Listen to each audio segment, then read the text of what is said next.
Devyani movie भव मातृ देवो भवा मूवी बहुत ज़्यादा अच्छा मूवी है और ये बिल्कुल फ्री है। आकर के सारी अधिक से अधिक देखें महिलाएं जरूर और देखें। ये बहुत ऐसा पिक्चर न कभी बना था और न कभी बनेगा दोबारा, जहाँ तक हम ये जान रहे हैं।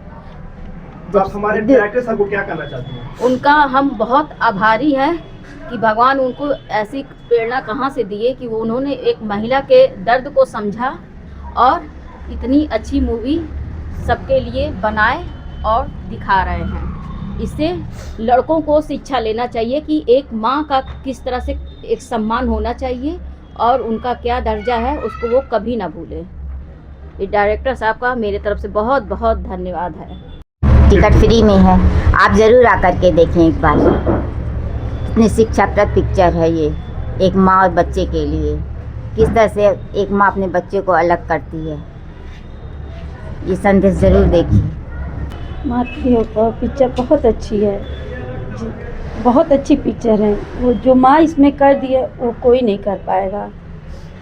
माँ के लिए बहुत अच्छी पिक्चर, ज़्यादातर लोग को आके देखना चाहिए। टिकट फ्री है।